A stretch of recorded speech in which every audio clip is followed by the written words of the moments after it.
한국 USB가 북한을 바꾸고 있습니다. 그런데 이 변화의 중심에 놀랍게도 거리에 아이들이 있다고 하는데요. 북한에서 꽃제비라 불리는 이 아이들은 위험을 무릅쓰고 한국의 정보를 북한 곳곳에 전하고 있습니다. 특히 놀라운 건 이 아이들 중 13살 소녀가 있다는 점입니다. 지훈이라는 이름의 이 소녀는 수백 명의 꽃제비들을 이끌며 북한 사회에 조용한 혁명을 일으키고 있는데요. 군인들의 감시를 피해 USB를 나르고 나만의 소식을 전하는 아이들.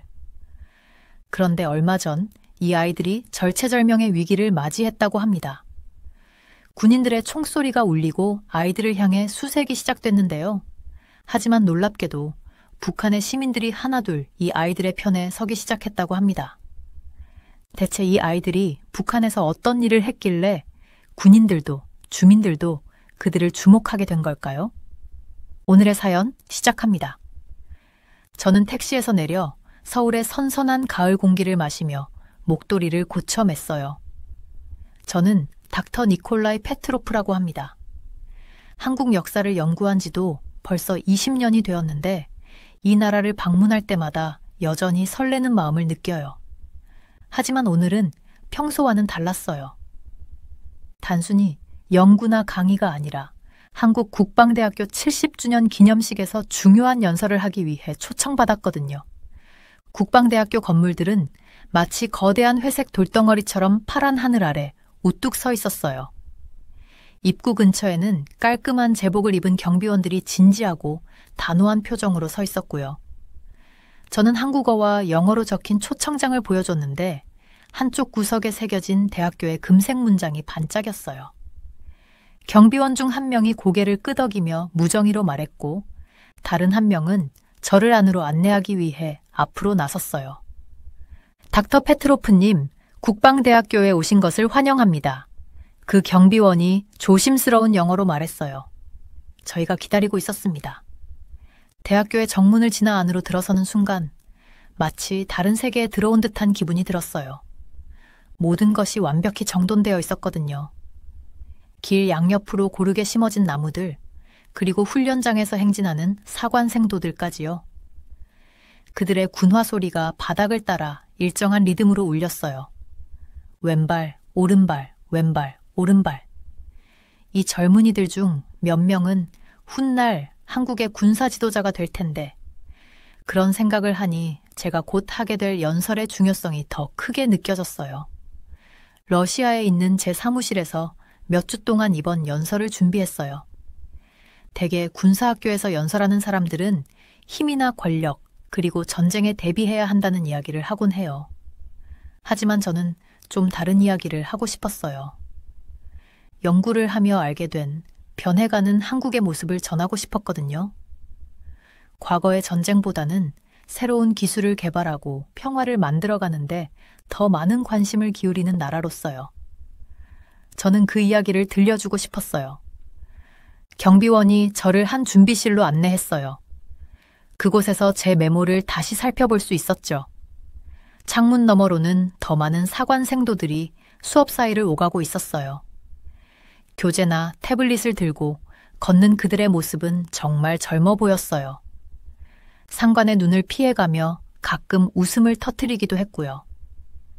그 모습은 러시아에 있는 제 제자들을 떠올리게 했어요.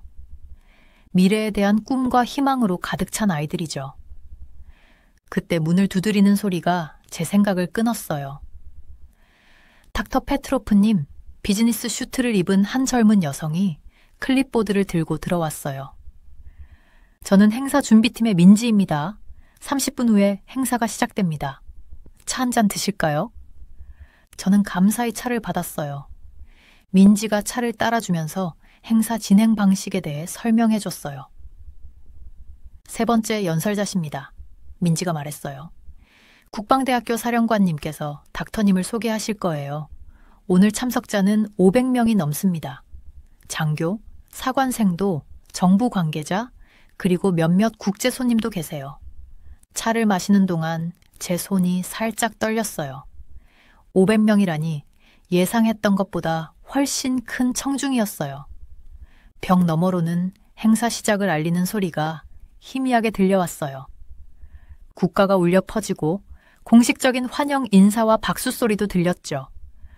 폴더 안에 있는 연설문을 생각했어요. 모두가 기대하는 내용은 아닐 거라는 걸 알고 있었어요.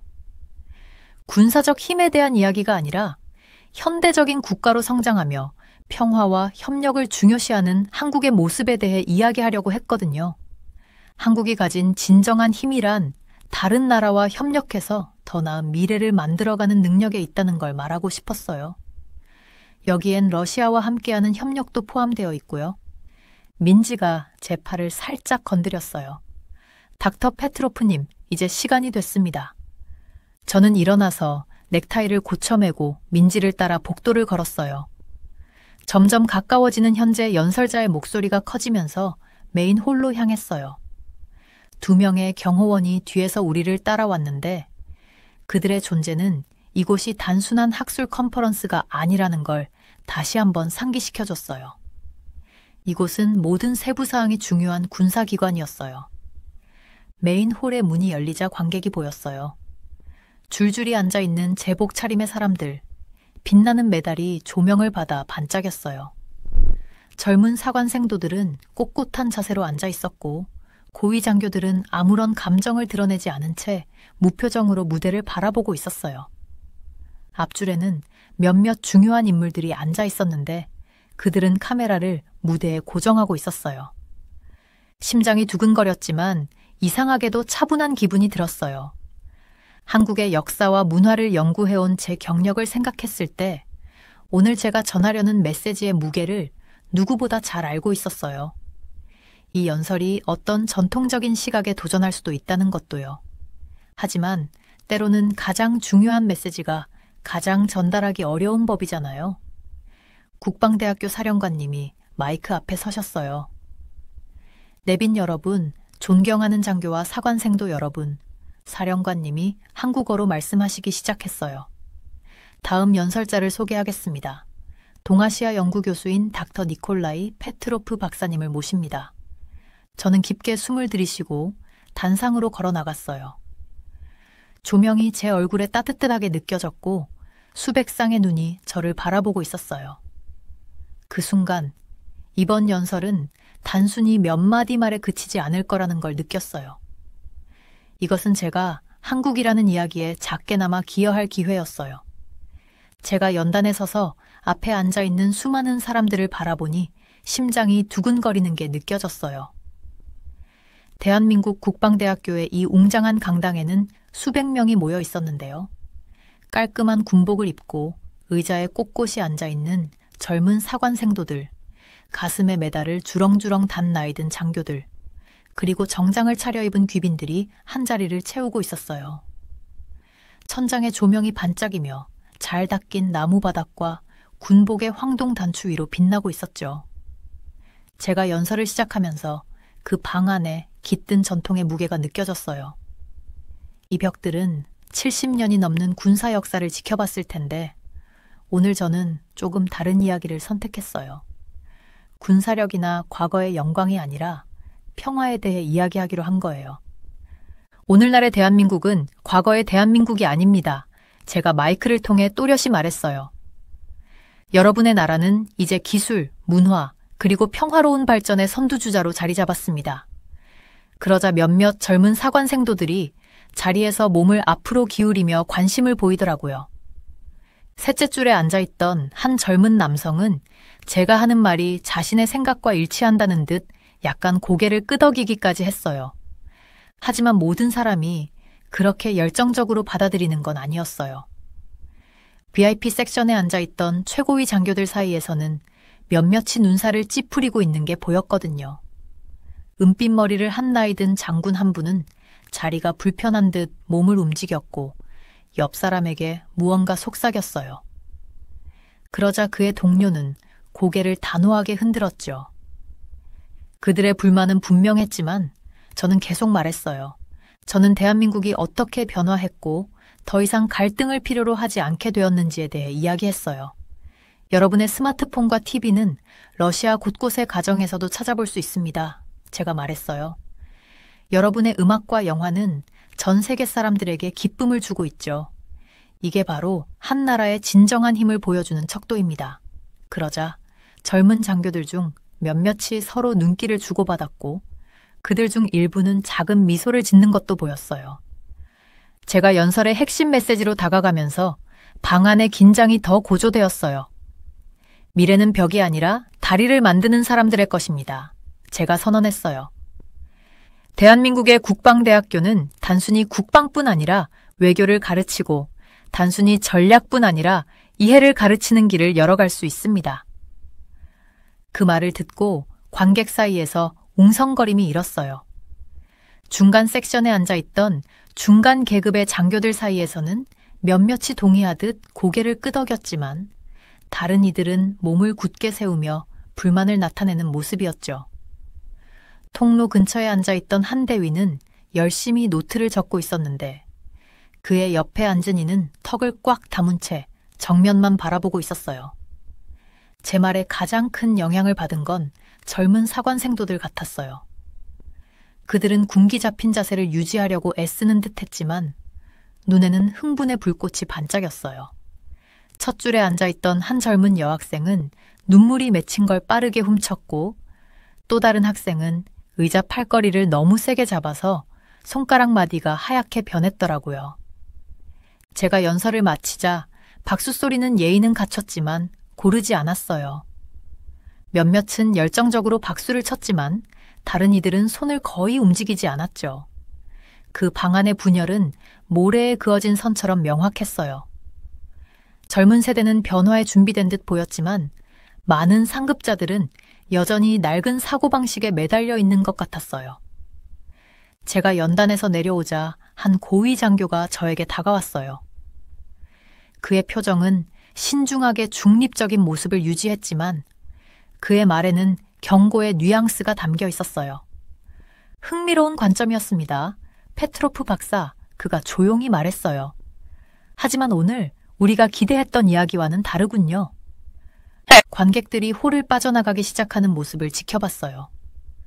젊은 장교들과 사관생도들은 작은 그룹을 이루어 놨고도 생동감 넘치는 목소리로 이야기를 나누고 있었고 나이든 장교들은 등을 꼿꼿이 세운 채 굳은 표정으로 행진하듯 걸어나갔어요. 이 형식적인 행사가 원래 의도했던 것과는 전혀 다른 분위기로 변해버린 거죠. 마치 오랫동안 기다려온 논쟁의 시작 같은 느낌이었어요. 그때 그를 봤어요. 모든 걸 바꿔놓을 그 젊은 장교를요.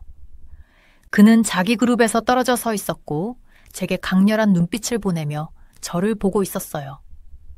그 눈빛에는 감춰진 진실과 간절한 희망이 담겨 있었는데 그 순간엔 제가 그걸 깨닫지 못했어요. 하지만 이 장교가 이 잘 짜여진 행사를 누구도 예상하지 못한 방향으로 바꿔놓을 거라는 걸 예감할 수 있었죠. 강당 안의 공기는 말로 표현되지 않은 단어들과 억눌린 감정들로 전기가 흐르는 듯 했어요. 제가 평화를 주제로 준비했던 연설이 결국 더 큰 무언가를 촉발하는 불씨가 된 거였죠. 연단에서 서류를 정리하며 곧 다가올 일의 무게를 느꼈지만 그게 무엇일지는 아직 알 수 없었어요. 저는 그 자리에 서 있었어요. 심장은 미친 듯이 뛰고 있었고 주변은 혼란으로 가득했어요. 바로 몇 분 전까지만 해도 저는 한국국방대학교의 반짝거리는 복도를 걷고 있었는데 갑자기 모든 게 달라졌어요. 가장 먼저 제 눈에 띈 건 한 젊은 장교였어요. 그는 동료 군인들과 완벽히 정렬된 줄에서 벗어나 결연한 표정으로 움직였어요. 그의 얼굴은 잊을 수 없는 감정의 혼합이었어요. 두려움과 무언가 말해야 한다는 강렬한 필요가 뒤섞여 있었죠. 그의 부츠가 대리석 바닥에 닿는 소리는 부드러운 클릭 소리를 내며 울렸고 그는 한 걸음씩 저에게 다가왔어요. 시간이 느리게 흐르는 듯 했어요. 그의 손가락이 옆에서 살짝 떨리는 모습, 빠르게 오르내리는 그의 가슴, 그리고 그가 걸음을 내디디면서 망설이는 듯한 미세한 움직임까지 모든 것이 보였어요. 그는 자신이 무엇을 하고 있는지 알고 있었고 그 결과에 대해 고민하고 있다는 게 느껴졌어요. 그의 눈은 제 눈을 정확히 잡았고 깊고도 강렬한 시선으로 무언가 긴급한 메시지를 전하려는 것 같았어요. 보안팀의 반응은 번개처럼 빨랐어요. 푸른 유니폼을 입은 4명의 보안 요원이 갑자기 제 주변으로 나타났는데 마치 수천 번 연습한 동작처럼 부드럽게 움직였어요. 그중 가장 키가 큰 남자는 각진 턱과 진지한 눈빛을 가진 사람이었는데 그는 제 앞에 서서 저와 다가오는 장교 사이를 막았어요. 그의 자세는 보호적이었지만 공격적이지는 않았어요.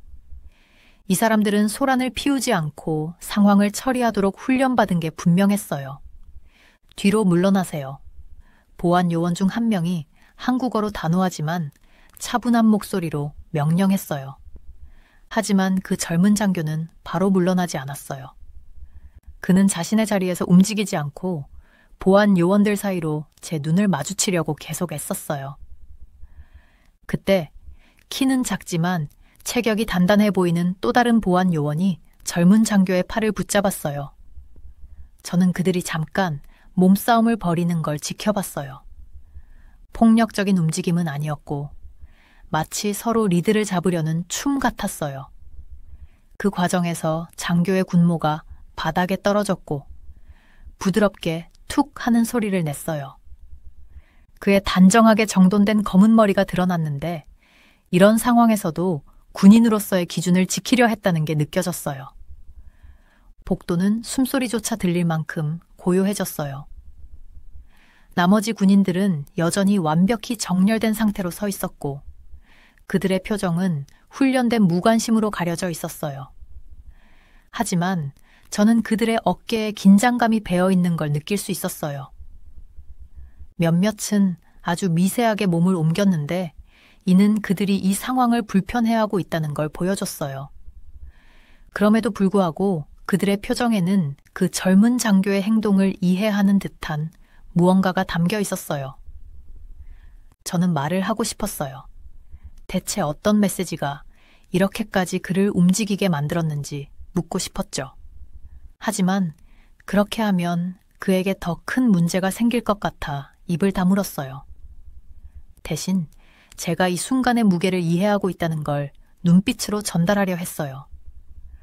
누군가 군중 속에서 카메라를 들고 있었어요. 카메라의 찰칵 소리와 플래시가 터지며 모든 장면이 찍혔어요. 걱정스러운 제 얼굴, 보안팀의 보호적인 자세, 그리고 젊은 장교가 줄로 끌려가는 모습까지요. 그의 모자는 여전히 바닥에 놓여 있었고요. 그 단 한 장의 사진이 곧 인터넷을 타고 퍼지며 전 세계 사람들로 하여금 이 복도에서 실제로 무슨 일이 일어났는지 궁금하게 만들겠죠. 보안팀은 저를 다시 움직이기 시작했어요. 발걸음은 빠르지만 여전히 차분했어요. 이쪽으로, 페트로프 박사님. 그들 중 한 명이 영어로 말하며 저를 출구로 안내했어요. 우리가 걸어가는 동안 뒤에서 한국어로 속삭이는 소리가 들렸어요. 아마도 이번 사건에 어떻게 대처할지 논의하는 것 같았어요. 뒤를 돌아봤더니 2명의 보안 요원이 그 젊은 장교의 옷매무새를 고쳐주고 있었어요. 그들은 그의 모자를 집어들고 화를 내기보다는 동정 어린 표정으로 건네줬어요. 아마 그들도 때로는 말해야만 하는 순간이 있다는 걸 이해한 듯 했어요.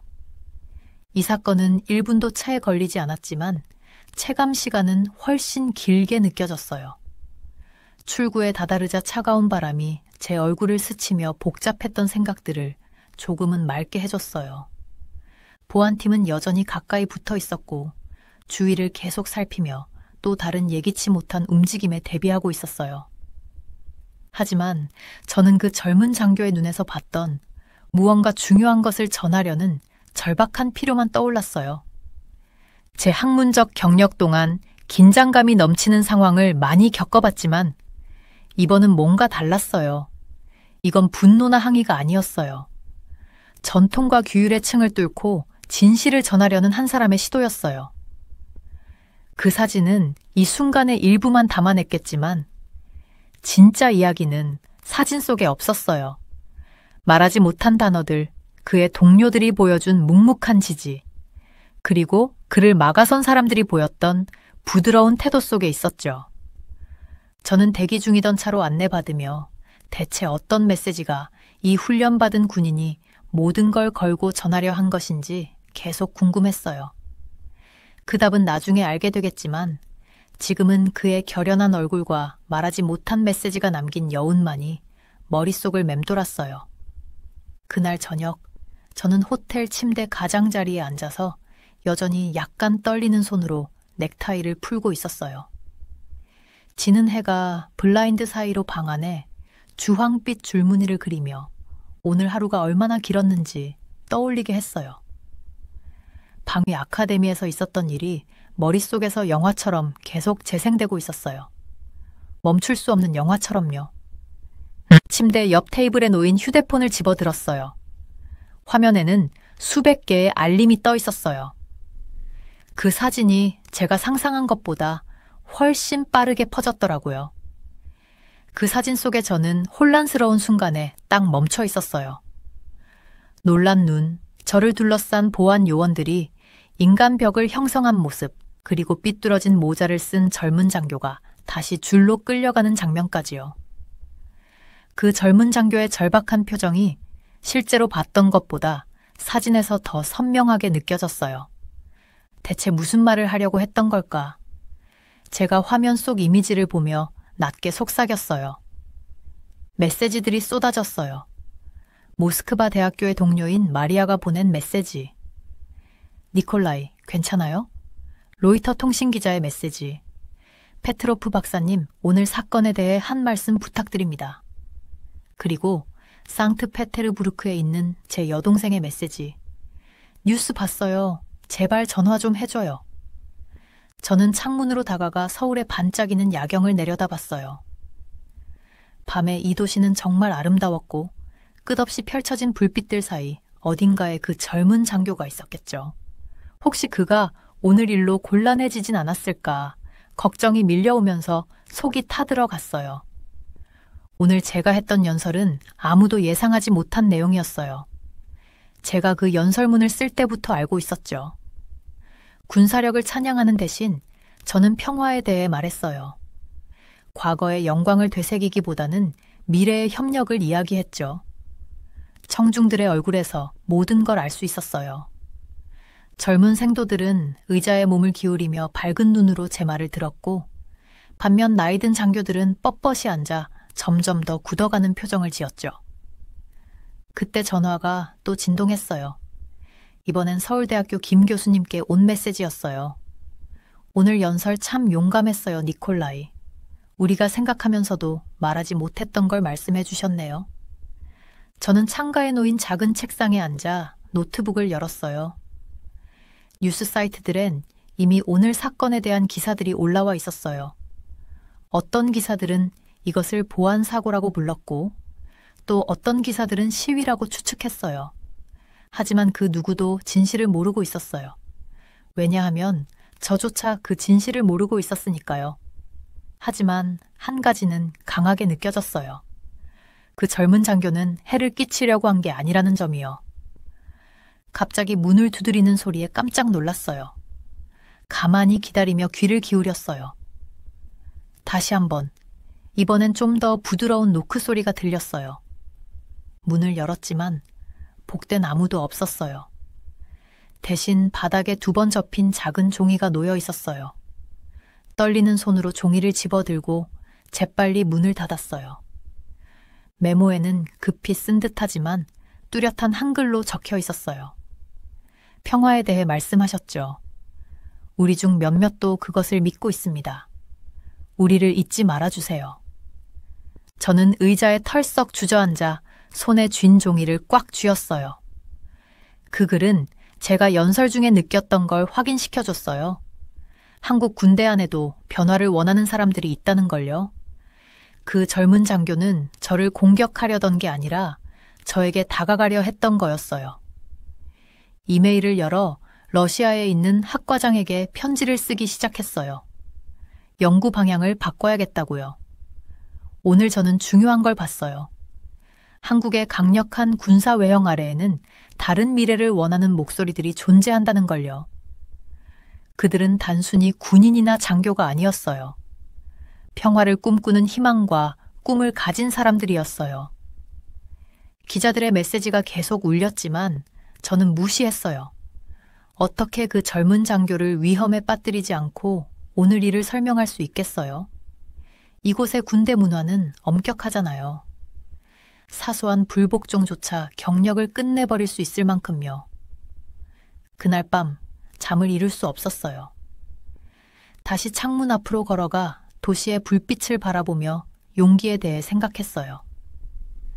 제가 그 연설을 하는데도 용기가 필요했지만 그 젊은 장교가 규율을 깨고 움직인 데에는 훨씬 더 큰 용기가 필요했을 거예요. 그는 모든 걸 걸고 평화라는 아이디어에 지지를 보낸 거였죠. 자정이 가까워지면서 저는 결심했어요. 이 순간을 그냥 잊어버리게 두지 않겠다고요. 역사가로서 제 일이 단순히 과거를 기록하는 데 그치는 게 아니라 역사가 만들어지는 순간을 알아보는 거니까요. 그리고 오늘 그 강의실에서 저는 역사적인 무언가를 목격했어요. 낡은 사고방식과 새로운 희망 사이에 생긴 작은 균열을요. 노트를 꺼내 글을 쓰기 시작했어요. 세상은 한국의 또 다른 면을 알아야 한다고요. 군사 퍼레이드와 엄격한 규율의 나라가 아니라 평화로운 미래를 꿈꾸는 사람들로 가득한 나라를요. 저는 그들의 이야기를 조심스럽고 존중하며 세상에 전하려 했어요. 변화를 일으키는 건 때로는 가장 작은 용기에서 시작된다는 걸 세상이 이해할 수 있도록요. 내일 저는 한국을 떠날 거예요. 하지만 이건 시작일 뿐이에요. 그 젊은 장교의 메시지는 저와 함께 남아있을 거예요. 때로는 가장 중요한 목소리가 귀를 기울여야 들린다는 걸 계속 떠올리게 하면서요. 그날 밤, 저는 호텔 책상에 앉아 잠을 이루지 못했어요. 창밖으로 보이는 서울의 불빛들은 마치 땅에 내려앉은 별들처럼 반짝이고 있었죠. 제 손가락은 문 아래로 슬며시 들어온 익명의 쪽지를 따라 움직이고 있었어요. 종이는 마치 휴지처럼 얇았지만 그 위에 적힌 말들은 산만큼이나 무거운 의미를 담고 있었어요. 그날 군사학교에서의 사건들이 머릿속에서 계속 영화처럼 반복됐어요. 그 젊은 장교의 얼굴이 선명하게 떠올랐어요. 희망과 두려움이 뒤섞인 눈빛, 몸싸움 속에서 삐뚤어져 버린 그의 모자까지요. 잠깐의 반항으로 그는 대체 어떤 대가를 치러야 할까요? 그런 생각에 속이 답답해졌어요. 핸드폰이 또 진동했어요. 사건에 대해 묻고 싶다는 기자의 메시지였어요. 그 사진이 화제가 된 이후로 몇 명의 기자가 저에게 연락했는지 셀 수도 없을 정도였어요. 핸드폰을 뒤집어 책상에 내려놓았어요. 세상은 답을 원했지만 저는 모든 걸 걸고 목소리를 낸 그 젊은 장교를 지켜야 한다는 걸 알고 있었어요. 창문으로 걸어가서 차가운 유리에 손을 얹었어요. 아래로 보이는 서울의 거리는 생동감으로 가득했어요. 자동차들은 마치 도시의 혈관 속을 흐르는 빨간색과 하얀색 혈구처럼 움직이고 있었죠. 인도 위를 바삐 걸어가는 사람들, 각자 자신만의 꿈과 두려움을 안고 있었어요. 저 젊은 장교처럼 그들도 같은 희망을 품고 있을까요? 15년 전 처음으로 한국을 방문했던 날이 떠올랐어요. 그 사이에 이 나라는 정말 많이 변했더라고요. 현대적인 빌딩들이 유리와 철강으로 된 숲속에서 은빛 나무들처럼 하늘을 향해 솟아 있었어요. 고속열차는 새보다도 빠르게 도시와 도시를 연결하고 있었고 한국의 영화와 음악은 세계를 휩쓸었죠. 하지만 여전히 시간 속에 갇혀 있는 것들도 있었어요. 마치 호박 속에 갇힌 곤충처럼요.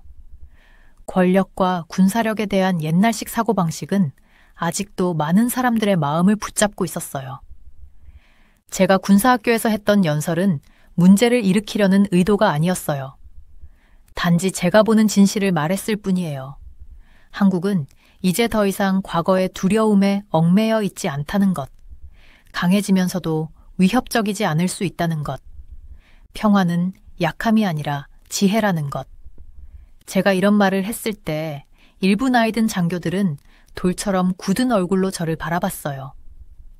하지만 젊은 장교들 중 일부는 몸을 앞으로 기울이며 제 말을 들었죠. 그들의 눈 속에서 멀리서 반짝이는 촛불 같은 희망을 볼 수 있었어요. 익명의 쪽지가 제 주머니 속에서 바스락거렸어요. 평화를 말씀하셨죠. 우리 중 몇몇도 그것을 믿고 있어요. 우리를 잊지 말아주세요.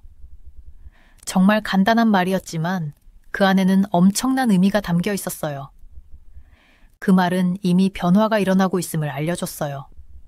마치 물이 댐을 서서히 깎아내리듯이요. 두려움과 불신으로 세워진 옛날의 장벽들은 서서히 금이 가고 있었어요. 제 나라, 러시아를 떠올렸어요. 그곳이 어떻게 변해왔는지요. 변화는 절대 쉽게 오지 않아요. 오래된 믿음에 의문을 던지고 다른 미래를 상상하는 데는 용기가 필요하죠. 그 군사학교의 젊은 장교는 그런 용기를 보여줬어요. 그는 제가 왜 역사가가 되었는지를 다시금 상기시켜줬어요. 단순히 과거를 연구하기 위해서가 아니라 더 나은 미래를 만들기 위해서요. 노트북을 열고 글을 쓰기 시작했어요. 제가 여기서 보고 배운 것들을 기록해야 했어요. 단순히 그 화제의 사진에 담긴 극적인 순간뿐만 아니라 그 이면에 있는 깊은 이야기까지요. 갈림길에 선 나라의 이야기, 앞으로 나아갈 길을 선택하려 애쓰는 사람들의 이야기, 그리고 평화를 꿈꾸는 그런 꿈이 위험할 수도 있는 곳에서 용기를 낸 사람들의 이야기까지요. 제 손가락은 키보드를 빠르게 움직이며 두 가지 한국에 대한 글을 써내려갔어요. 하나는 엄격한 규율과 군사력의 한국, 제복과 경례, 조심스러운 말들로 가득한 한국이었어요. 다른 하나는 희망과 변화의 한국, 젊은 세대가 두려움 없는 미래를 꿈꾸는 한국, 국경을 넘어 손을 맞잡는 한국이었어요. 위협적인 주먹을 내미는 대신요. 서울 위로 새벽이 밝아올 무렵 글쓰기를 마쳤어요. 하늘은 검은색에서 보라색, 그리고 부드러운 분홍빛으로 물들어갔어요. 마치 천천히 치유되는 멍처럼요. 몇 시간 후면 저는 한국을 떠나 러시아로 돌아갈 예정이었어요. 하지만 이 이야기가 제 떠남으로 끝나지 않을 거란 걸 알고 있었어요. 군사학교에서 그 젊은 장교가 보여줬던 용기가 저에게 그 사실을 알려줬어요. 한국은 변하고 있었어요. 요란한 폭발이나 갑작스러운 혁명이 아니라 조용한 용기의 순간들 속에서요. 문틈으로 슬쩍 들어온 쪽지 속에서요. 평화를 향한 속삭임 속에서요. 계급을 깨고 나선 젊은 장교들 속에서요. 저는 여러 나라에서 일어난 많은 변화를 역사가로서 목격했어요. 하지만 이번엔 느낌이 달랐어요. 마치 콘크리트를 뚫고 천천히 올라오는 꽃을 보는 것 같았어요. 멈출 수 없고 피할 수 없으며 빛을 향해 나아가는 아름다운 모습처럼요. 서울 위로 해가 떠오를 때 저는 가방을 쌌어요. 익명의 쪽지는 중요한 서류들 옆에 지갑 속에 조심스럽게 접어 넣었어요. 그 쪽지는 저에게 역사가 단순히 과거를 기록하는 일이 아니라 미래를 만들어가는 일이란 걸 상기시켜 줄 거예요. 그리고 때로는 역사 속 가장 중요한 순간들이 화려한 연설이나 군사 퍼레이드가 아니라 잔잔한 물 위로 퍼지는 작은 용기의 물결 속에서 일어난다는 걸요. 아침 햇살이 분홍색과 주황색으로 서울 하늘을 물들이고 있을 때 제 택시는 인천국제공항을 향해 서울의 도로를 달리고 있었어요. 저는 이마를 차가운 창문에 기대고 도시가 깨어나는 모습을 지켜봤어요. 거리의 노점상들은 벌써 음식 카트를 세팅하고 있었고 회사원들은 아침 일찍 버스와 지하철을 타려고 바쁘게 움직이고 있었죠. 휴대폰이 또 진동했어요. 국방대학교 사건에 대해 물어보는 기자의 메시지였어요. 저는 휴대폰을 꺼서 재킷 주머니에 넣었어요. 어제 받았던 익명의 쪽지가 다른 주머니에 묵직하게 느껴졌어요. 마치 그것이 한국 군대에 말하지 못한 모든 희망을 담고 있는 것처럼요. 신호등 앞에 멈췄을 때 저는 단정한 교복을 입고 웃으며 학교로 걸어가는 고등학생 몇 명을 봤어요. 그 모습이 국방대에서 봤던 어린 사관생도들이 떠오르게 했어요. 특히 저와 대화를 시도하려 했던 그 장교 말이에요. 그 학생들은 자기 생각과 꿈을 자유롭게 표현할 수 있었지만 그 젊은 장교는 평화를 지지하려다 모든 것을 걸었어야 했죠. 공항에 도착했을 때는 이미 사람들이 붐비고 있었어요. 저는 보안을 통과하면서 이번 출국이 이전의 한국 방문들과 얼마나 다른지 생각했어요. 보통은 역사적인 사실과 학술적인 관찰로 가득 찬 노트를 들고 떠났었거든요. 하지만 이번에는 훨씬 더 소중한 것을 가지고 있었어요. 변화하는 한 나라의 진심을 엿본 거였으니까요. 탑승구에서 기다리면서 저는 노트북을 꺼내 글을 쓰기 시작했어요. 이번에는 말들이 자연스럽게 흘러나왔어요. 제가 목격했던 것들, 그저 사건 그 자체가 아니라 그 속에 담긴 더 깊은 의미를 써내려 갔어요. 오랫동안 굳게 자리 잡은 믿음을 의심하는 데 필요한 용기, 특히 엄격한 군사문화 안에서 그 용기가 얼마나 큰 것인지에 대해 썼어요. 희망과 두려움이 뒤섞인 눈빛을 가진 젊은 장교에 대해 썼고, 무엇보다도 그와 같은 많은 이들이 목소리를 낼 기회를 기다리고 있을지도 모른다는 생각도 담았어요. 제 맞은편에는 한 가족이 앉아 있었어요. 부모님과 두 어린아이였는데 그 아이들은 큰 창문을 통해 비행기를 가리키며 신나게 떠들고 있었어요. 여자아이가 엄마에게 물었죠. 저 비행기들 다 어디로 가요? 엄마는 미소 지으며 말했어요. 세상 어디든 갈 수 있단다, 우리 딸. 저는 세상이 얼마나 연결되어 있는지 생각했어요. 그리고 제가 전하려는 이야기 같은 것들이 국경을 넘어가서 누구나의 마음을 움직일 수 있다는 점도요. 모스크바행 탑승을 시작합니다. 라는 방송이 나왔어요. 줄을 서면서 저는 터미널을 지나가는 한국 공군 장교들 무리를 봤어요. 국방대에서 봤던 사람들과 똑같이 고든 자세, 진지한 표정, 완벽하게 차려입은 군복 차림이었어요. 하지만 이제 저는 그들 표정 뒤에 어떤 생각들이 숨겨져 있을지 궁금했어요. 그들 중 몇 명이나 저를 찾아왔던 그 젊은 장교처럼 같은 희망을 품고 있을까요? 비행기에 올라자리에 앉은 뒤 창밖으로 서울의 스카이라인을 봤어요. 현대적인 빌딩들이 하늘을 향해 우뚝 솟아 있었는데 이는 한국이 얼마나 멀리 왔는지를 보여주는 완벽한 상징처럼 보였어요. 그 아래 보이지는 않았지만 제가 수년 동안 연구했던 고궁과 사찰들이 자리 잡고 있었죠. 한국은 그런 곳이었어요. 오래된 것과 새로운 것, 전통과 발전이 모두 겹겹이 공존하는 곳이요. 비행기가 이륙할 때 저는 노트를 꺼내 다음 계획을 세우기 시작했어요. 이 이야기를 어떻게 전할지 신중히 고민해야겠더라고요.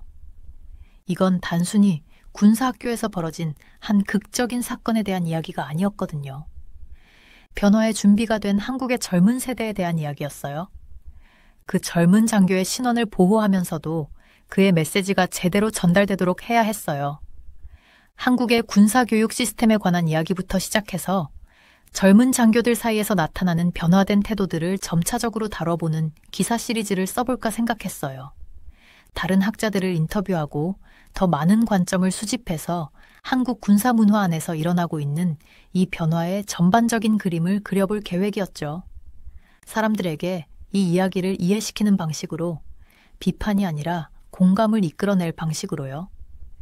비행기가 고도를 높이며 서울은 아래에서 복잡한 거리와 빌딩들로 보였어요. 그 어딘가에서 용감한 젊은 장교는 아마 다시 자신의 자리로 돌아가서 자신의 임무를 수행하고 있을 거예요. 그가 자신의 메시지가 전해지고 이해받았다는 걸 알았으면 좋겠어요. 그리고 무엇보다 자신이 혼자가 아니라는 것도요. 저는 역사학자로서 항상 과거에 초점을 맞췄지만 이번에는 현재와 미래로 이끌리는 느낌이었어요. 한국의 이야기는 단순히 과거에 있었던 일이 아니라 지금 이 순간 그 사람들의 마음속에서 일어나고 있는 일이기도 하다는 걸 깨달았거든요. 비행기가 러시아를 향해 나아가면서 저는 스스로에게 약속했어요. 제가 가진 모든 것을 제 연구, 글, 목소리를 사용해서 이 희망과 변화의 이야기를 세상에 전하겠다고요. 좌석 벨트 표시등이 꺼지는 부드러운 소리가 저를 현재로 다시 불러왔어요. 저는 노트북을 다시 꺼내 모든 기억이 선명할 때 계속 글을 쓰기 시작했어요. 아래 구름을 바라보며 깊은 책임감을 느꼈어요. 가장 중요한 이야기는 종종 전해지지 않을 뻔한 이야기일 때가 많거든요. 이 이야기가 그런 경우는 아니게 할 거예요. 컴퓨터 화면에 뜬 이메일을 멍하니 바라봤어요. 마우스를 클릭할 듯 말 듯 손가락이 공중에서 맴돌고 있었죠. 이메일 내용은 서울 한국으로의 초대였어요. 심장이 두근거려서 다시 읽어봤어요. 미래도시 계획을 위한 강연 시리즈 초청연사. 저는 미셸 푸르니에예요. 지난 10년 동안 프랑스 도시들을 더 살기 좋은 곳으로 만들기 위해 노력해왔어요. 하지만 요즘 들어 약간 정체된 느낌이 들었어요. 매일 아침 제 아파트 창가에 서서 파리가 깨어나는 모습을 보곤 했거든요. 좁은 거리들을 배달 트럭들이 가로막고 운전자들은 답답해서 경적을 울리고 사람들은 서로를 돌아볼 틈도 없이 지나쳐가요. 가끔씩 제가 하는 일이 진짜로 어떤 변화를 만드는지 의문이 들 때가 있었어요. 미셸, 이거 좀 봐야겠어. 혼잣말을 하며 새 탭을 열어서 서울 사진들을 찾아봤어요. 숨이 멎을 것처럼 아름다웠어요. 곡선 유리벽으로 지어진 반짝이는 고층 빌딩들, 행복해 보이는 사람들로 가득 찬 널찍한 보도, 그리고 건물들 사이사이에 보석처럼 자리한 공원들. 모든 게 너무 정돈되어 보였어요. 그 초대는 작년에 국제 컨퍼런스에서 만난 제 동료 지혜가 보낸 거였어요. 그녀는 도시 설계에 대한 열정이 저와 딱 맞았거든요. 서울은 네가 생각한 것보다 훨씬 놀라울 거야. 그녀가 그렇게 썼더라고요. 우리 도시 계획이 네가 찾고 있는 바로 그 답일지도 몰라. 책상에서 일어나 창가로 걸어갔어요. 아래를 내려다보니 쓰레기 트럭이 좁은 거리를 지나려다가 교통체증을 일으키고 있었어요. 세 대의 차가 동시에 경적을 울리고 있었고요. 한숨을 쉬면서 차가운 유리에 이마를 댔어요. 내가 이런 큰 변화를 받아들일 준비가 된 걸까? 휴대폰이 진동했어요. 언니 마리에게서 온 메시지였어요. 한국 생각 아직도 하고 있어. 엄마가 항상 하셨잖아. 인생에서 가장 후회되는 건 시도하지 않은 기회들이라고. 그 메시지를 보고 미소가 지어졌어요. 엄마가 늘 우리를 새로운 것에 도전하게끔 밀어주셨던 게 떠올랐거든요. 제가 12살이었을 때 엄마는 제가 다른 사람들 앞에서 그림 그리는 걸 무서워하는데도 건축 수업에 등록시켰어요. 그 수업이 제 인생을 바꿨죠. 이제 35살이 된 지금 또다시 두려움에 발목 잡히고 있는 건 아닐까 생각이 들었어요. 벽에 걸린 달력을 바라봤어요. 다가오는 프로젝트 일정으로 가득 찬 메모들이 잔뜩 붙어 있었어요. 매일 똑같았죠. 교통 문제에 대한 회의, 주차 공간 문제로 다투는 대화, 끝도 없는 서류 작업. 어쩌면 완전히 새로운 방식의 도시를 볼 필요가 있을지도 모르겠어요. 책장으로 걸어가 오래된 스케치북을 꺼냈어요. 그 안에는 제가 꿈꾸던 도시의 그림들이 담겨 있었어요. 사람들이 조화롭게 살고 일하고 여가를 즐길 수 있는 공간들. 그런데 서울은 그 꿈들을 실제로 만들어낸 것처럼 보였어요. 우리 고양이 파스칼이 책상 위로 뛰어 올라오더니 키보드 위에 털썩 앉아버렸어요. 덕분에 지혜에게 보낼 초안 이메일에 무작위로 글자가 입력됐죠. 너는 어떻게 생각해? 제가 파스칼의 귀 뒤를 긁어주며 물었어요. 우리 한번 용기를 내볼까? 파스칼은 골골거리면서 제 손을 머리로 툭 치며 마치 그래, 해봐 라고 대답하는 것 같았어요. 저도 웃으면서 파스칼을 조심히 옆으로 치웠어요. 심호흡을 하고 다시 이메일을 쓰기 시작했죠. 안녕하세요, 지혜. 이렇게 놀라운 기회를 주셔서 정말 감사드려요.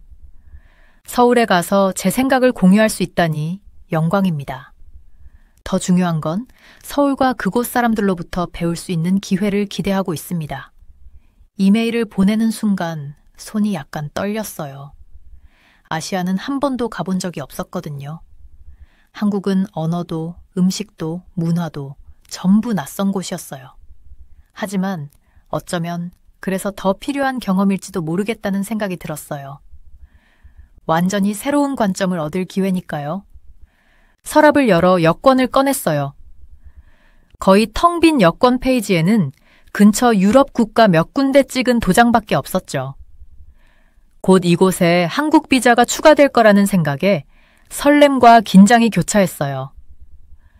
그날 저녁 사무실을 정리하면서 책상 위에 놓인 액자 사진을 봤어요. 대학교 졸업식 때 찍은 사진이었죠.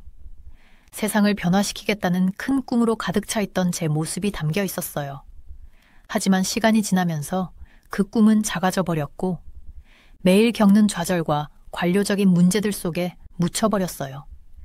그런데 지금 해질 무렵 황금빛으로 물든 파리를 보며 잊고 지냈던 그 꿈들이 다시 떠오르는 것 같았어요. 혁신적이고 효율적이라는 명성을 가진 서울이 제게 새로운 가능성을 보여줄지도 모르겠다는 생각이 들었어요. 다른 문화가 도시 문제를 해결하는 방식을 보며 제 도시에도 신선한 해결책을 찾을 수 있지 않을까요? 휴대폰을 들어 엄마에게 전화를 걸었어요. 엄마, 저 있잖아요. 엄마가 전화를 받자마자 말했어요. 제가 무슨 일을 하려는지 절대 상상도 못 하실 거예요. 엄마의 기쁨 가득한 웃음소리가 제 마음을 따뜻하게 해줬어요. 얘야, 내 목소리 들으니 무척 신나 보이는구나. 어서 얘기해봐.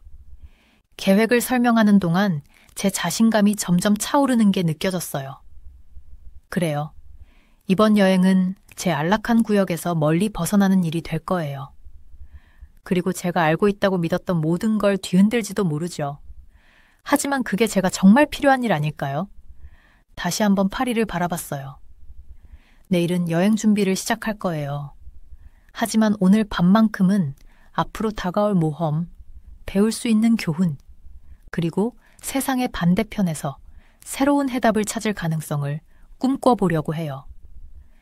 왠지 이번 여행은 단순한 출장으로 끝나지 않을 것 같았어요. 제 인생의 새로운 장이 시작될 것 같은 그런 느낌이었어요. 비행기에서 내리자마자 제가 처음으로 느낀 건 인천공항의 고요함이었어요. 파리의 공항들은 항상 시끄럽고 정신없는데 여기서는 모든 게 놀랍도록 차분하게 움직이는 것 같더라고요. 높은 천장과 유리벽으로 들어오는 자연광 덕분에 공항 전체가 탁 트이고 평화로운 느낌이었어요. 앞에 서 있던 여행객들이 자동 출입국 심사대를 지나가는 모습을 보고 정말 감탄했어요.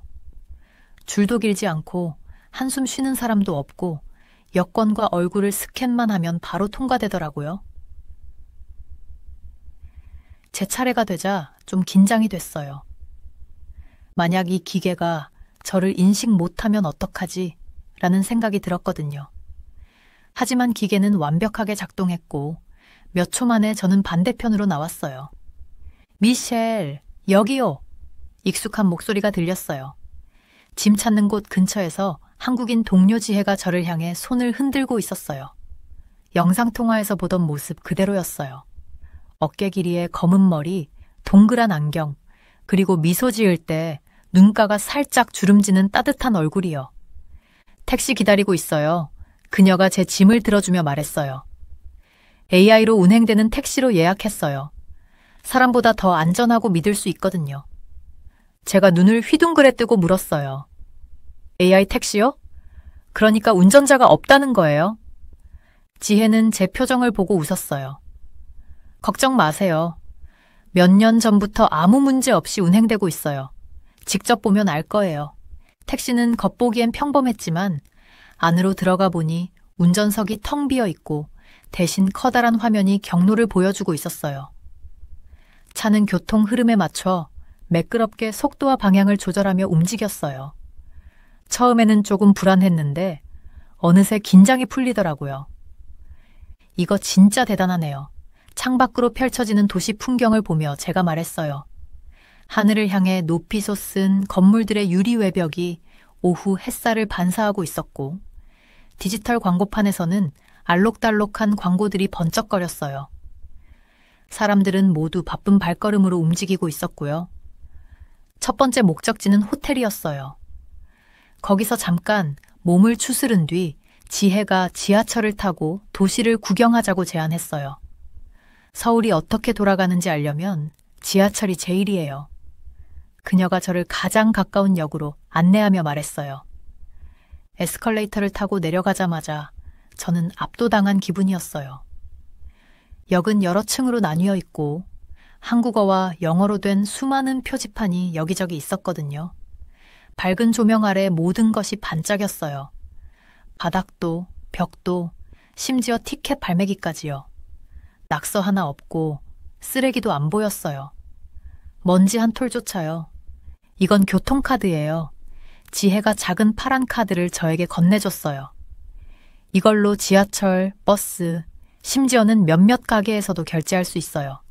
센서에 대기만 하면 돼요. 카드를 바라보다가 저는 다시 바쁘게 움직이는 사람들 쪽을 봤어요. 모두가 어디로 가야 할지 정확히 알고 있는 것처럼 보였어요. 빠르게 걸어가면서도 서로 부딪히지 않더라고요. 마치 잘 짜인 춤을 보는 것 같았어요. 우리는 꽉 찬 열차에 올라탔고 저는 가속하는 열차에서 중심을 잡으려고 손잡이를 꽉 잡았어요. 그때 뭔가 특이한 광경이 눈에 들어왔어요. 한 젊은 남자가 정장 차림으로 일어나 막 들어온 할머니에게 자리를 양보했어요. 할머니는 살짝 고개를 숙이며 자리에 앉으셨고요. 말다툼도 자리 다툼도 없었어요. 그 젊은 남자는 그냥 다른 쪽으로 가서 휴대폰을 꺼내 다시 자신의 일에 집중하더라고요. 저도 모르게 얼굴을 찡그리며 중얼거렸어요. 파리에서는 이런 일이 절대 없을 텐데요. 지혜가 궁금하다는 듯 물었어요. 왜요? 말문이 막히더라고요. 아마도 우리는 개인의 권리를 더 중요하게 여겨서 그런가 봐요. 누군가 돈 내고 자리에 앉았으면 그 자리에 계속 있을 권리가 있다고 느낄 수도 있으니까요. 지혜는 잠시 생각하더니 말했어요. 여기서는 좀 다르게 생각해요. 서로 돕는 게 결국 모두에게 이익이 되거든요. 저 남자는 언젠가 본인도 늙을 거라는 걸 알아요. 그리고 할머니는 존중받는다고 느껴서 다른 사람들에게도 더 친절해질 가능성이 높아져요. 그 후에도 비슷한 모습을 여러 번 봤어요. 사람들은 자동으로 에스컬레이터의 오른쪽에 줄을 서고 왼쪽은 급한 사람들이 지나갈 수 있도록 비워두더라고요. 열차가 혼잡해지면 승객들이 자연스럽게 몸을 움직여 새로 들어온 사람들에게 자리를 만들어줬어요. 아무도 밀치거나 불평하지 않았어요. 왜 다들 그냥 따르는 거죠? 그날 저녁 역을 나서면서 제가 지혜에게 물었어요. 거리는 퇴근하는 사람들로 북적였지만 러시아어에도 묘하게 질서가 느껴졌거든요. 지혜는 길거리 가로등 아래에서 웃으며 말했어요. 미셸, 그건 따르는 게 아니에요. 그건 배려죠. 모두가 서로의 필요를 생각하면 다 잘 돌아가요. 내일 더 많이 보게 될 거예요. 저는 고개를 끄덕였지만 속으로는 확신이 서지 않았어요.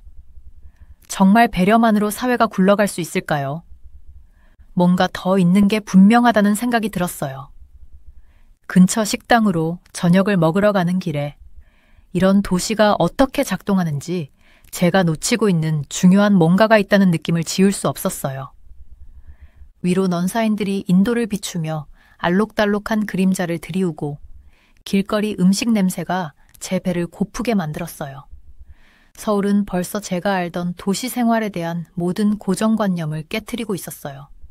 그리고 이건 첫날일 뿐이었어요. 아침 햇살이 얼굴을 따뜻하게 감싸는 가운데 저는 강남에 있는 호텔 밖으로 걸어 나왔어요. 어제 지하철에서 겪은 혼란스러운 경험 이후로 오늘은 혼자서 서울을 탐험해보고 싶었거든요. 혼자 힘으로 이것저것 알아내면 이 낯선 도시도 조금은 이해가 되지 않을까 싶었어요. 붐비는 버스 정류장을 찾아갔더니 약 20명 정도가 줄을 서 있더라고요. 출근 시간이라 그런지 깔끔한 정장을 입은 직장인들과 단정한 교복 차림의 학생들로 가득했어요. 저도 조용히 줄 끝에 서서 휴대폰을 꺼내 버스 시간을 확인했죠. 그때 그 남자를 봤어요. 네이비색 비즈니스 슈트를 입은 젊은 남자였는데 줄 맨 앞에 서 있었어요. 자꾸 주위를 두리번거리는 걸 보니 누군가를 기다리는 것처럼 보였어요. 몇 분 뒤 한 할머니가 지팡이에 의지해 천천히 정류장 쪽으로 오시는 게 보였어요. 그러자 그 남자는 한순간도 망설이지 않고 줄에서 나와 할머니 쪽으로 걸어갔어요. 순간 심장이 두근거리기 시작했어요. 파리 같았으면 이런 상황은 곧바로 싸움으로 번졌을 거예요. 그런데 그 남자는 조용히 할머니의 팔을 잡고 줄 맨 앞으로 안내했어요. 저는 속으로 생각했죠. 이건 아니잖아. 규칙을 어기는 거잖아. 사람들이 마음대로 하기 시작하면 시스템이 망가질 텐데. 얼굴이 뜨거워졌어요. 도시 시스템을 설계하면서 모든 세부 사항을 완벽하게 만들어야 한다고 배운 저로서는 누군가가 이렇게 질서를 흐트러뜨리는 걸 보는 게 너무 힘들었어요. 그래도 기본적인 대화 정도는 가능한 한국어를 배운 터라 용기를 내서 앞으로 나갔어요. 손은 살짝 떨리고 있었지만요. 이제 다시 뒤로 가셔야 해요. 제가 서툰 한국어로 말했어요. 목소리를 최대한 흔들리지 않게 하려고 노력했죠. 그 남자가 저를 돌아봤어요. 화를 내거나 방어적인 태도를 보이긴커녕 그는 차분하고 친근한 표정을 짓고 있었어요. 놀랍게도 유창한 영어로 답하더라고요. 그냥 할머니를 도와드린 것뿐이에요. 걱정하지 마세요. 할머니가 안전하게 자리 잡으시면 다시 제 자리로 돌아갈게요. 순간 아무 말도 할 수 없었어요. 그런데 더 놀라운 건 줄 서 있던 다른 사람들의 반응이었어요. 화를 내기는커녕 모두 고개를 끄덕이며 미소를 짓고 있었어요. 헤드폰을 낀 한 직장인은 손짓으로 그 남자에게 앞으로 있으라고까지 했어요. 하지만 이건 공평하지 않잖아. 저는 프랑스어로 중얼거렸어요. 머릿속이 복잡했어요. 사람들이 기분 내키는 대로 규칙을 무시하면 사회가 어떻게 유지될 수 있지? 프랑스에서는 엄격한 시스템이 있는 데에는 이유가 있었거든요. 질서가 없으면 혼란이 올 테니까요. 그때 버스가 쉬익하는 소리와 함께 도착했어요. 저는 긴장하며 지켜봤어요. 분명 혼란스러운 상황이 벌어질 거라고 생각했거든요. 그런데 그 다음에 일어난 일은 제가 알고 있던 사회 질서에 대한 모든 생각을 뒤흔들어 놓았어요. 할머니가 먼저 버스에 오르셨고 그 젊은 남자는 할머니가 계단을 오르는 걸 도왔어요. 그러고는 다른 사람들에게 손짓하며 먼저 타라고 양보했어요. 사람들은 서로 밀치거나 불평하지 않고 자연스럽게 움직였어요. 누군가는 무거운 짐을 들어주기도 했고 유모차를 탄 엄마에게 자리를 만들어주기도 했어요. 저는 순간 초 단위로 시간을 재기 시작했어요. 그런데 이 느슨해 보이는 시스템이 파리에서의 엄격한 줄서기, 규칙보다 더 빨리 사람들이 버스를 타게 만들더라고요. 제 도시 설계자로서의 사고방식으로는 도저히 이해가 안 갔어요. 겉으로는 혼란스러워 보이는데 실제로는 훨씬 효율적이었거든요. 드디어 버스에 올라 창가 쪽에 앉으면서 생각에 잠겼어요. 그 젊은 남자는 할머니 근처에 앉아 있었는데 버스가 코너를 돌 때마다 할머니가 넘어지지 않도록 조심스레 잡아들이고 있었어요. 다른 승객들은 이 모습을 보며 자연스럽다는 듯 미소를 짓더라고요. 창밖으로 강남의 반짝이는 건물을 바라보며 지혜가 해줬던 말이 떠올랐어요. 배려가 이런 걸 뜻하는 걸까요? 방금 본 장면은 규칙을 어기는 게 아니라 서로를 돌보는 모습이었어요. 그때 제 휴대폰이 진동하며 지혜에게서 메시지가 왔어요. 혼자 다니는 건 어때? 방금 버스 정류장에서 이상한 걸 봤어. 사람들이 줄 서는 규칙을 안 지키는데도 파리보다 훨씬 더 잘 되는 것 같아. 제가 답장을 보냈어요. 곧바로 그녀에게서 답장이 왔어요. 그건 우리가 서로를 믿기 때문이야. 규칙도 중요하지만 사람을 돕는 게 더 중요하지. 휴대폰을 주머니에 넣고 다시 창밖을 바라봤어요. 버스는 교통체증 속에서도 매끄럽게 움직였고 정류장마다 같은 모습이 반복됐어요. 사람들이 자연스럽게 협력하며 필요한 사람들을 도왔고 그 과정에서 흐름이 만들어졌어요. 느슨하면서도 완벽하게 조직된 것 같은 느낌이었어요. 도시 설계자로서 저는 항상 엄격한 규칙이 잘 작동하는 도시의 기본이라고 믿었어요. 하지만 서울에서는 전혀 다른 모습을 보고 있었죠. 이곳의 시스템은 딱딱한 질서가 아니라 신뢰와 배려 위에 세워져 있었어요. 그리고 그게 사회가 작동하는 방식에 대해 제가 알던 모든 걸 도전하게 만들었어요. 제가 내릴 정류장에 도착할 즈음 머릿속은 새로운 생각들로 가득 차 있었어요. 어쩌면 최고의 시스템은 가장 엄격한 규칙이 있는 게 아니라 인간적인 친절이 자리 잡을 수 있는 여백이 있는 것일지도 모르겠어요. 서울의 평범한 버스 정류장에서 이런 중요한 교훈을 배우게 될 줄은 상상도 못했네요. 저녁 공기가 얼굴을 스치면서 시원했어요. 명동 거리를 걷는 내내 하루 종일 돌아다니느라 발은 많이 피곤했지만 이곳의 활기찬 에너지가 저를 계속 움직이게 했어요.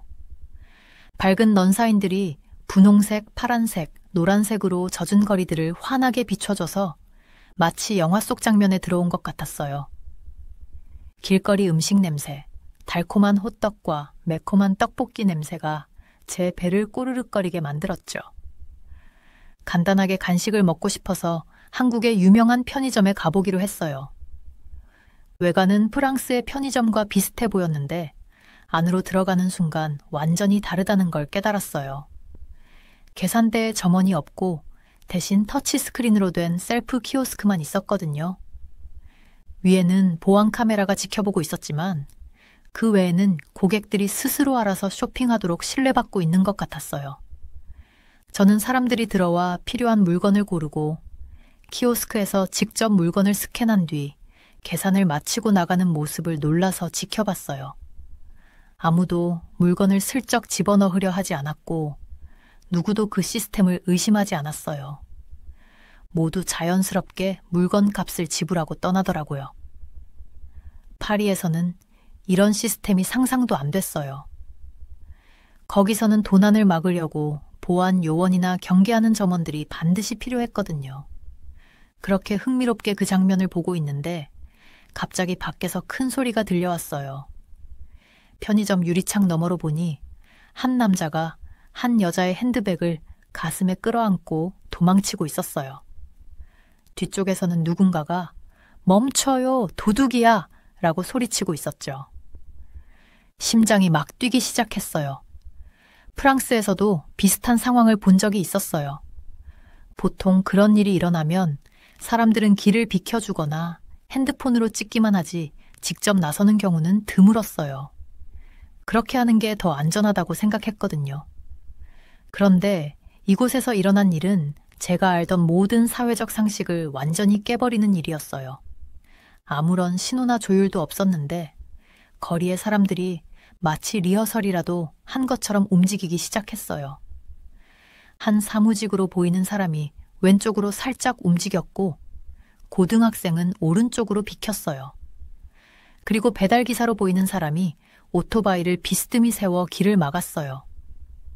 몇 초 만에 사람들은 인도 위에 인간 방벽을 만들어 도둑이 도망갈 곳이 없게 만들었어요. 도둑은 방향을 바꾸려고 했지만 보도턱에 걸려 넘어졌어요. 그 순간 핸드백이 그의 손에서 떨어져 도로 위를 미끄러졌고 도둑이 일어나기도 전에 정장 차림의 두 젊은 남자가 조용하지만 단호하게 그의 양팔을 붙잡았어요. 폭력도 없었고 화를 내며 소리치는 사람도 없었어요. 오로지 침착하면서도 결단력 있는 행동뿐이었어요. 빨간 코트를 입은 한 여성이 핸드백을 주워 먼지를 털었어요. 그리고 몇 분 뒤 숨을 헐떡이며 핸드백 주인이 따라잡았고 안도감에 눈물을 흘리며 자신의 가방을 돌려받았어요. 곧이어 도착한 2명의 보안 요원이 도둑을 데려갔고 나머지 사람들은 아무 일도 없었다는 듯이 각자 하던 일로 돌아갔어요. 저는 멍하니 서서 막 일어난 일을 이해하려 애쓰고 있었어요. 이건 단순히 도둑을 잡은 문제가 아니었어요. 뭔가 더 깊은 의미가 있었어요. 이곳 사람들은 본능적으로 그리고 아무 망설임 없이 서로를 믿고 협력하고 있었어요. 서로 전혀 모르는 사람을 위해 위험을 무릅쓰면서도 폭력이나 혼란 없이 문제를 해결했어요. 그날 밤 호텔 근처 작은 식당에서 지혜를 만나 저녁을 먹었어요. 테이블은 다닥다닥 붙어 있었고 사방에서 보글보글 끓는 찌개의 김이 올라오고 있었어요. 밥을 먹으면서도 저는 낮에 본 장면이 머릿속에서 떠나질 않았어요. 오늘 정말 놀라운 걸 봤어. 저는 그 상황을 상세히 설명했어요. 그냥 모두가 뭘 해야 할지 알고 있었어. 완벽하게 협력하더라고. 지혜는 미소를 지으며 젓가락으로 김치를 집었어요. 한국에선 우리가 서로를 돌보는 거야. 낯선 사람끼리도. 그냥 규칙의 문제가 아니라 신뢰의 문제야. 그 말, 신뢰라는 단어가 마치 번개처럼 제 머리를 때렸어요. 하루 종일 그런 장면들을 봤던 것 같았어요. 점원이 없는 편의점, 사람들이 카페에 노트북을 두고 화장실에 가는 모습, 엄마들이 가게에서 잠깐 장을 볼 동안 아기 유모차를 낯선 사람에게 맡기는 모습까지요. 처음엔 이런 행동이 순진하거나 위험해 보였는데 사실은 전혀 다른 의미였던 거예요. 저는 국을 젓가락으로 천천히 휘저으며 채소가 국물 속에서 빙글빙글 도는 걸 바라봤어요. 근데 어떻게 사람들이 그 신뢰를 악용하지 않을 거라고 확신할 수 있어? 가끔은 악용당할 때도 있지. 지혜가 솔직하게 말했어요. 나쁜 일은 어디서나 일어날 수 있어. 근데 우리는 신뢰를 보여주는 게 사람들의 가장 좋은 모습을 끌어낸다고 믿어. 최악을 예상하면 그게 실제로 일어나는 경우가 많거든. 근데 최고의 모습을 기대하면 그녀는 식당 주변을 가리켰어요. 사람들은 반찬을 서로 나눠 먹고 가스레인지를 고쳐주려고 테이블을 넘나들고 공용 충전기에 핸드폰을 아무렇지 않게 꽂아두고 있었어요. 저는 우리 도시, 그러니까 우리가 쌓아올린 벽과 거리감을 떠올렸어요. 그걸 현실적이고 안전하다고 불렀지만 그 따뜻하고 북적이는 식당에서 흐르는 신뢰와 친절을 보며 우리가 어쩌면 전부 틀렸을지도 모른다는 생각이 들었어요. 김이 올라오는 국물에 안경이 뿌옇게 김이 서렸고 안경을 닦으면서 세상이 새롭게 보이는 느낌이었어요. 한국의 조화는 단순히 규칙을 맹목적으로 따르거나 순진한 신뢰 때문이 아니라 공동체의 힘을 믿는 것이었어요. 사람들의 가장 좋은 면을 보고 그걸 끌어내는 방식으로 행동하는 것이었죠. 그건 제가 도시 계획을 공부하며 배웠던 이론만큼이나 깊은 깨달음이었어요. 아마도 가장 똑똑한 도시는 기술이 가장 발전한 도시나 규칙이 가장 엄격한 도시가 아니라 시민들 간의 신뢰를 키우는 도시일지도 몰라요. 아침 햇살이 얼굴을 따뜻하게 감싸주면서 꼬불꼬불한 길을 따라 남대문 시장으로 향했어요. 여행 가이드북에는 여기가 한국에서 가장 큰 전통시장이라고 쓰여 있었지만 막상 도착하니 그런 설명만으로는 부족할 정도로 온 감각을 자극하는 풍경이 눈앞에 펼쳐졌어요. 수백 개의 가게가 좁은 길 양쪽에 늘어서 있었고 각양각색의 천막들이 머리 위로 얼룩덜룩한 그늘과 빛을 만들어냈어요. 길거리 음식에서 풍겨오는 냄새는 달콤한 호떡, 매콤한 떡볶이, 그리고 지글지글 익는 고기, 꼬치로 가득했어요. 상인들은 멜로디 같은 한국어로 가격을 외치고 있었는데 그 말들을 이해하지 못해도 그들의 환한 미소는 모든 걸 말해주는 것 같았어요. 전통 가면들이 걸려있는 가게 앞에서 사진을 찍으려고 멈춰 섰는데 문득 주변 사람들이 줄 서 있는 모습이 눈에 들어왔어요. 프랑스에서 봤던 엄격하게 정돈된 줄과는 달리 여긴 다들 느슨한 무리로 모여 있는 것처럼 보였어요. 처음엔 그저 혼란스러웠어요. 이게 대체 어디서 시작해서 어디서 끝나는 줄일까 싶더라고요. 특히 인기 많은 어묵 가게 앞에는 20명 정도가 서 있었는데 그들 사이에는 큰 간격이 있는가 하면 어떤 사람들은 더 가까이 모여 있었어요. 도시계획을 전공한 제 머릿속엔 이들을 깔끔하게 정렬하고 싶은 생각이 들었어요. 프랑스였다면 이런 모습은 분명 말다툼과 혼란을 불러일으켰을 테니까요. 몇 분 동안 그 줄을 가만히 지켜봤어요. 새로운 사람들도 어디에 서야 할지 정확히 알고 있는 것 같았어요. 더 놀라웠던 건 시장의 좁은 길을 지나가야 하는 사람들이 있을 때마다 그 무리들이 자연스럽게 움직여 길을 내어준다는 거였어요. 마치 다들 알고 있는 춤 동작처럼 말이에요. 용기를 내서 저도 어묵가게 줄에 서보기로 했어요. 두 무리 사이에 작은 틈을 발견하고 조심스레 그곳에 섰는데 뒤에 서 있던 나이, 지긋한 부부가 미소를 지으며 고개를 끄덕여 주셨어요. 제가 제대로 자리를 잡았다는 뜻 같았어요. 몇 분마다 다른 손님들이 지나가야 할 때마다 우리 줄은 살아있는 생명체처럼 휘고 구부러졌다가도 다시 제자리로 돌아왔어요. 재미있죠? 갑자기 옆에서 들려온 목소리에 깜짝 놀랐어요. 지혜였어요. 어떻게 이 복잡한 시장에서 저를 찾아냈는지 모르겠더라고요. 제 얼굴에 가득했던 혼란스러움을 읽었는지 그녀가 웃으며 말을 걸었어요. 무슨 규칙인지 모르겠어요. 저는 주위에 흩어진 무리들을 가리키며 말했어요. 사람들이 어디에 서야 할지 어떻게 아는 거죠? 왜 줄을 새치기 하거나 자기 순서를 두고 싸우지 않는 거예요? 지혜가 미소 지으며 말했어요. 미셸, 주위를 잘 봐봐요. 저 무리들 사이에 뭐가 보이죠? 더 자세히 살펴봤어요. 공간, 제가 천천히 대답했어요. 근데 왜요? 그 틈이 다 이유가 있어요. 지혜가 설명했어요. 그게 일종의 횡단보도 같은 거예요. 누군가 지나가야 할 때 밀치거나 방해할 필요가 없죠. 줄이 자연스럽게 숨을 쉬는 거예요. 마치 그녀의 말을 확인이라도 하듯 유모차를 끌고 온 한 엄마가 다가왔어요. 아무도 말하지 않았지만 무리들 사이의 간격이 조금씩 넓어지면서 엄마가 지나갈 길이 생겼어요. 누구도 불평하지 않았고 아무도 자기 자리를 잃지 않았어요. 줄은 다시 원래 상태로 돌아왔어요. 근데 어떻게 자기 순서를 잊지 않아요? 저는 여전히 이 유동적인 시스템이 이해되지 않았어요. 우린 주변 사람들의 얼굴을 기억해요. 지혜가 말했어요. 저기 파란 셔츠 입은 청년 보이죠? 그 사람은 자기 앞에 있는 부부 뒤에 서야 한다는 걸 알아요. 간격이 있다고 해서 순서가 사라지는 게 아니에요. 그 공간은 모두가 더 편하게 움직일 수 있도록 만들어진 거예요. 프랑스에서 항상 보아왔던 똑바르고 엄격한 줄을 떠올렸어요. 누군가 잠깐 자리를 비우기라도 하면 서로 다투던 모습도요.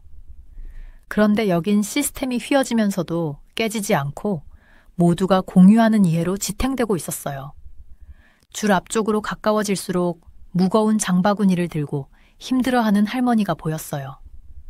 저희 앞에 서 있던 청년이 망설임 없이 줄에서 빠져나가 도와드렸어요. 순간 저도 모르게 말릴 뻔했어요. 자리에서 나가면 안 돼요. 라고요. 하지만 아무 말도 하지 않고 가만히 지켜보니 청년은 할머니를 도와드리고 다시 자기 자리로 돌아왔어요. 그런데도 아무도 신경 쓰지 않았어요. 이건 그냥 줄 서는 게 아니죠. 그렇죠? 제가 조용히 물었어요. 지혜가 고개를 저었어요. 이건 서로를 돕는 방법을 찾으면서도 질서를 유지하는 거예요. 사람들 사이에 공간이 비어 있는 게 아니에요. 그 안에는 신뢰와 배려가 가득 차 있어요. 드디어 어묵가게 앞에 도착했을 때 제가 방금까지 속해 있던 줄을 돌아봤어요. 도시계획가의 시선으로 보자면 이건 정말 인간적인 기술의 걸작이었어요. 공간 효율성을 극대화하면서도 사회적 조화를 이루는 시스템이었죠. 하지만 단순히 그런 기술적 측면을 넘어서는 무언가가 있었어요. 이건 질서와 유연성, 구조와 친절함이 공존하는 사회의 모습이었어요. 뜨거운 어묵을 들고 걸어가면서 저는 노트를 꺼내 스케치를 시작했어요. 프랑스로 돌아가 이런 자연스러운 협력을 장려할 수 있는 공간을 설계할 방법이 있을까 고민해봤어요. 진짜 어려운 건 건축이나 표지판 디자인이 아니라 사람들이 그 중요한 틈을 남길 만큼 서로를 신뢰하도록 돕는 일이겠구나 싶었어요. 뭐 적고 있어요? 지혜가 어깨너머로 저를 힐끔 보며 물었어요. 줄에 대해서 적고 있어요. 제가 대답했어요. 근데 사실은 신뢰에 대해 쓰고 있는 것 같아요. 지혜가 고개를 끄덕이며 이해한다는 듯 말했어요. 가끔 최고의 디자인은 사람들의 행동을 통제하는 게 아니라 사람들이 스스로 최고의 모습이 될 수 있는 공간을 만들어주는 거예요. 남대문 시장에서의 나머지 오후는 전혀 다른 느낌으로 다가왔어요. 사람들의 움직임, 낯선 이들을 아무 말 없이 돕는 모습, 자기 자리를 잃지 않으면서도 다른 사람을 위해 길을 내주는 방식 등 배려와 신뢰의 패턴이 곳곳에 보이기 시작했어요. 한국을 떠난 뒤에도 절대 잊지 못할 교훈을 얻었어요. 때로는 가장 효율적인 시스템이 바로 친절을 위한 공간을 남겨두는 시스템이라는 거죠. 출발하는 날 아침은 너무 빨리 찾아왔어요. 저는 호텔 방에서 거울 속 제 모습을 보며 짐을 마무리로 싸고 있었어요. 제 캐리어는 한국에서 가져갈 선물들로 무겁게 채워져 있었죠. 친구들에게 줄 한국 마스크팩, 달콤한 떡 상자, 그리고 알록달록한 비단 스카프들까지요. 지난주에 서울에 도착했던 제 모습과 지금의 제 모습이 얼마나 다른지 떠올리게 되더라고요. 호텔 프런트 직원이 체크아웃할 때 고개를 살짝 숙이며 인사를 건넸어요. 저도 모르게 자연스럽게 따라 고개를 숙였어요. 이젠 어색하지 않았어요. 이 몸짓은 마치 몸 전체로 감사합니다 라고 말하는 것처럼 자연스러웠거든요. 밖으로 나오니 아침 공기가 상쾌했고 거리에는 이미 출근길 사람들로 북적였어요. 공항 철도를 타기 위해 지하철로 가야 했어요. 계단을 내려가며 무거운 캐리어를 끌고 있는데 한 고등학생이 급히 다가와 도와주겠다고 했어요. 단정한 교복을 입고 귀여운 캐릭터 스티커가 잔뜩 붙은 가방을 메고 있었죠. 제가 도와드릴게요 라고 영어로 말하며 무거운 짐을 들어 올리더라고요. 저는 원래처럼 거절하려다가 이곳이 어딘지 다시 떠올렸어요. 대신에 감사합니다 라고 영어와 초보적인 한국어로 말했어요. 감사합니다. 지하철 승강장은 여느 때처럼 사람들로 가득했어요. 그런데 오늘은 혼잡함 대신 사람들이 서로 공간을 만들어주는 미묘한 움직임이 눈에 띄더라고요. 한 사업가는 유모차를 끄는 엄마를 위해 옆으로 비켜주고 대화를 나누던 두 친구는 지나가는 사람들을 위해 자연스럽게 떨어져 섰어요. 마치 모두가 자신만의 역할을 완벽히 하는 정교한 안무 같았어요. 열차가 도착했을 때 저는 캐리어와 손가방을 끌며 힘겹게 탔어요. 출근 시간이라 열차 안은 이미 꽉 차 있었고 저는 문 근처에 서서 최대한 작게 몸을 웅크리려 했어요. 하지만 제 짐이 차지하는 공간은 여전히 신경이 쓰이더라고요. 근처에 앉아있던 할머니가 저를 보고 눈을 맞췄어요. 보라색 가디건을 입으시고 가지런히 묶은 은빛 머리가 인상적이었어요. 그녀는 환하게 미소를 지으며 옆자리를 가리켰어요. 저는 고개를 저으며 제 가방을 가리켰어요. 아니에요. 괜찮아요. 정말 괜찮아요. 라고 말했지만 그분은 제 말을 듣지 않으셨어요. 일어나셔서 제 소매를 살짝 당기셨고 제가 눈치채기도 전에 제 가방 하나를 들어 올려 무릎 위에 올려놓으셨죠. 그리고 다시 옆자리를 가리키셨어요. 이번에는 앉을 수밖에 없었고 감사한 마음과 동시에 조금은 부끄러운 마음이 들었어요. 그분은 영어를 못하시고 저도 한국어가 서툴렀지만 굳이 말이 필요하지 않았어요. 그녀는 창밖을 가리키며 지나가는 건물들을 보여주셨고 멋진 사찰을 지나칠 땐 사진을 찍는 신용을 하며 꼭 가보라고 추천해 주셨어요. 그때 시간이 더 있었다면 정말 가보고 싶었는데 말이죠. 열차 안다른 승객들을 보니 또 다른 모습들이 눈에 들어왔어요. 젊은 회사원들이 휴대폰을 보며 서 있었는데 어르신들이 타시면 그중 한 명이 자연스럽게 자리를 양보하더라고요. 아무도 귀찮아하거나 불평하지 않았어요. 숨 쉬는 것처럼 너무 자연스러운 일이었어요. 보라색 가디건을 입으신 할머니는 열차가 흔들릴 때 제 가방이 움직이지 않게 한 손으로 꼭 잡아주셨어요. 다른 한 손으론 가방에서 작은 휴지팩을 꺼내 제 손에 쥐어주며 환하게 웃으셨어요. 그렇게 간단한 행동인데 저도 모르게 눈물이 핑 돌았어요. 이분은 아무것도 바라지 않고 단지 제가 편안하길 바라는 마음으로 이렇게 해주시는 거였어요. 그분의 역에 도착했을 때 조심스레 일어서시더니 제 가방을 건네주시며 제 팔을 부드럽게 두드리셨어요. 그 터치 하나에 많은 말이 담겨 있었어요. 환영, 작별, 그리고 안녕히 가라는 메시지가 모두 느껴졌어요. 열차에서 내리기 전 그녀는 작게 손을 흔들었어요. 저는 목이 메어서 말도 못하고 손만 흔들며 답했어요. 열차가 역을 떠나면서 저는 창에 손을 대고 그녀의 보라색 가디건이 군중 속으로 사라지는 모습을 지켜봤어요. 그녀가 주신 휴지가 아직도 제 손에 쥐어 있었어요. 하나를 꺼내 눈물을 닦았죠. 마주 앉아있던 젊은 여성이 제가 우는 걸 보고 동정 어린 미소를 지으며 물었어요. 괜찮으세요? 영어로 묻더라고요. 저는 고개를 끄덕이며 눈물을 참으려 했어요. 여기 사람들은 정말 친절해요. 너무 배려심이 깊고요.